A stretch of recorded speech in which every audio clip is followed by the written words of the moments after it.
So something unexpected happened the other day at a train show. Stick around for that story and more today on Austin's American Flyer.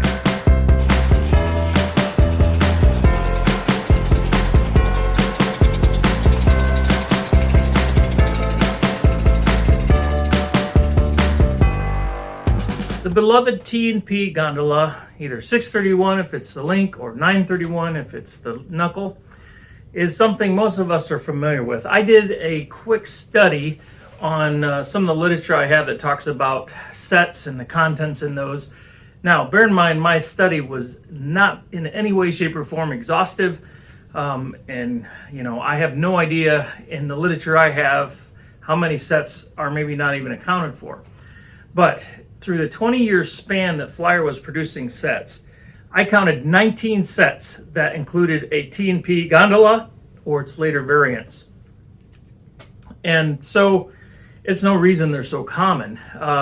But to be honest with you, I thought they may show up more often than what I found, because aside from our beloved caboose, I don't think there's any one car that I have more examples of than this. And I also am very fond of these because it was part of the set I had as a kid growing up. And so my gondola carried a lot of marbles, a lot of Lincoln logs, a lot of whatever I had that I could throw in it, because that's what they're for. They're for hauling stuff. So anyhow, today I thought it might be kind of fun just to take a little trip through. I'm going to use Doyle's book as a basis for my research here. But just to take a little look at the variations of the T&P gondola.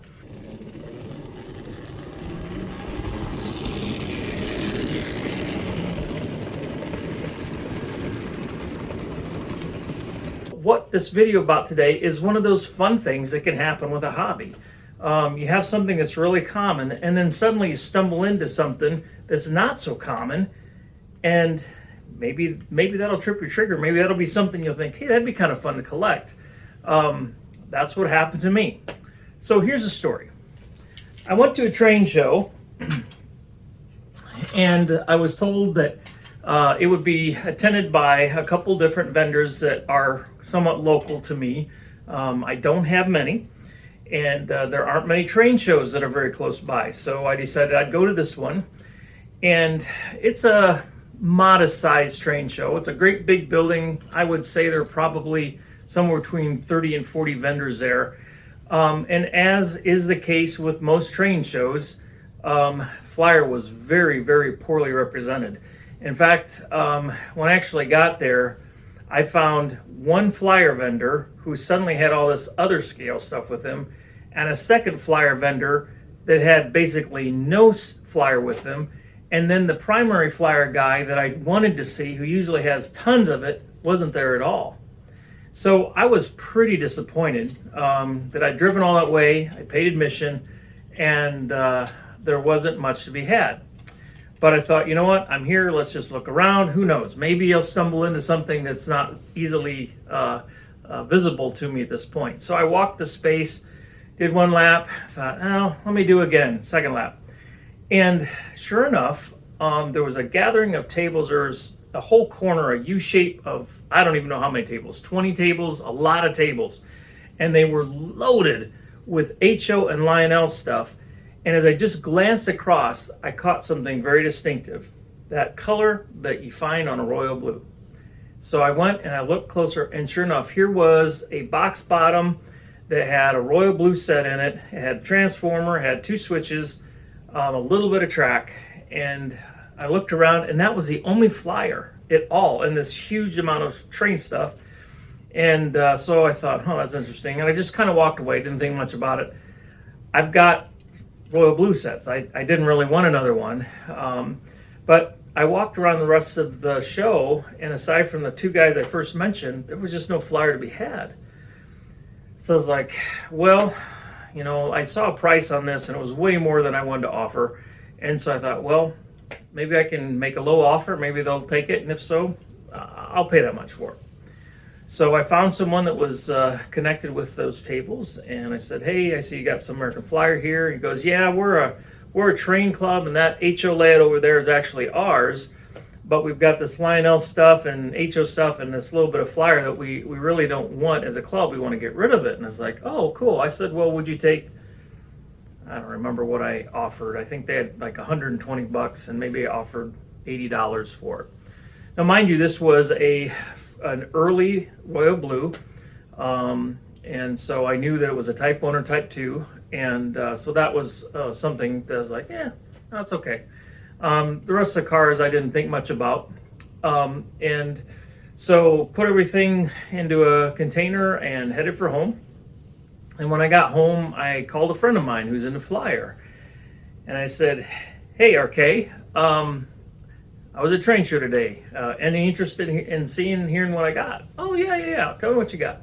So I go and I start hauling stuff out.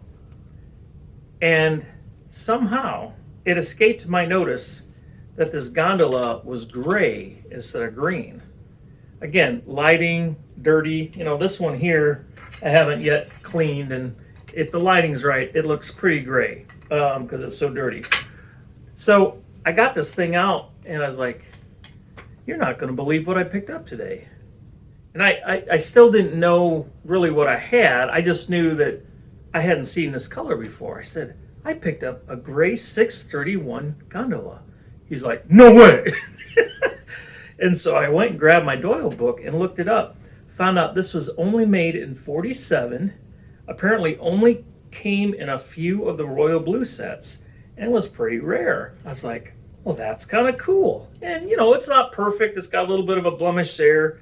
That step's missing there, and the step's missing on the side. So it's not 100%. I don't have a box for it. But I was excited. I was like, oh, that's cool. Yeah, that's really cool.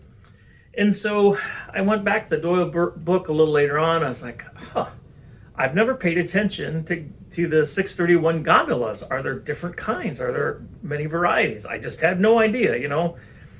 I don't know about you, but the Doyle book, as one example of a great flyer resource, it's just got so much stuff in it. You know, I tend to focus on kind of what's in front of me, like what variation of the 300 do I have, you know, type 1 through a million or whatever, you know.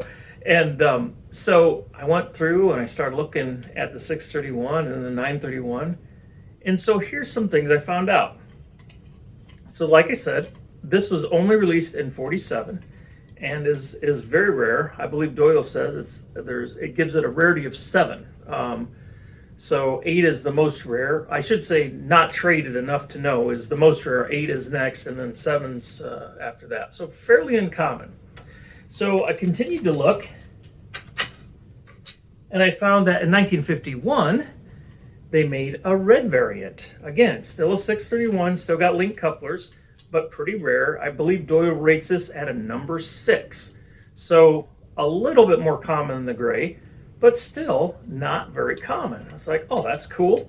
So I was at the Esprit not too long ago, and I went scouting on a scouting venture, and sure enough, somebody had 2 of these, and I picked one up. So there's the second variant, or I should say third variation I have.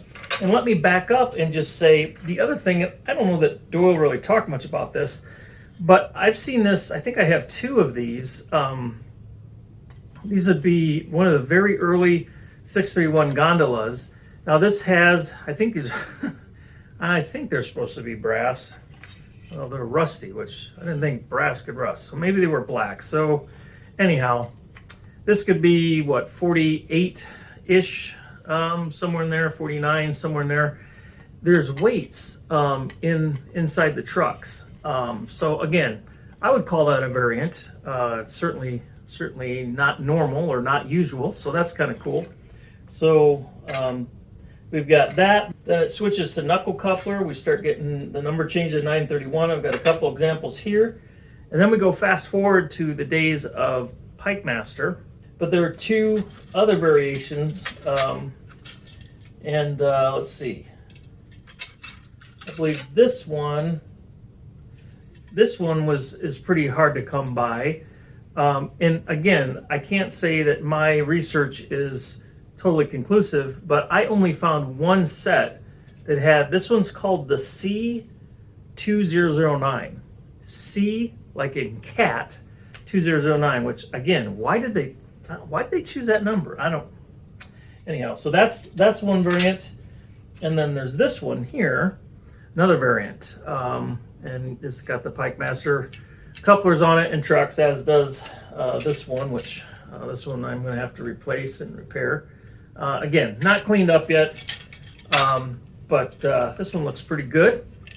Has all its steps, has one little blemish up here, and this came to me all the way from Oregon, so pretty cool. All right, well, I hope you enjoyed this. I would love to hear your stories and of other things that you've come across similar to this gondola. Have you been to a flea market? Have you been to a garage sale? Have you been, where have you been where you've just kind of stumbled into some flyer stuff and maybe you don't even realize what you have, like in my case. And then you find out later on, wow, or right away, wow, this is super rare, or this is in super great condition. All of those things are just such fun stories, and that's what makes this hobby so great, is to have the stories to tell. So please leave some comments. Tell me some things that have happened with you with flyer that are memorable. And again, I'm just throwing out examples, but any story you have related to flyer, that'd be great to hear. Because again, it just enriches us for all of us. Until next time, take care, God bless, we'll see you, and thanks a lot for stopping in today.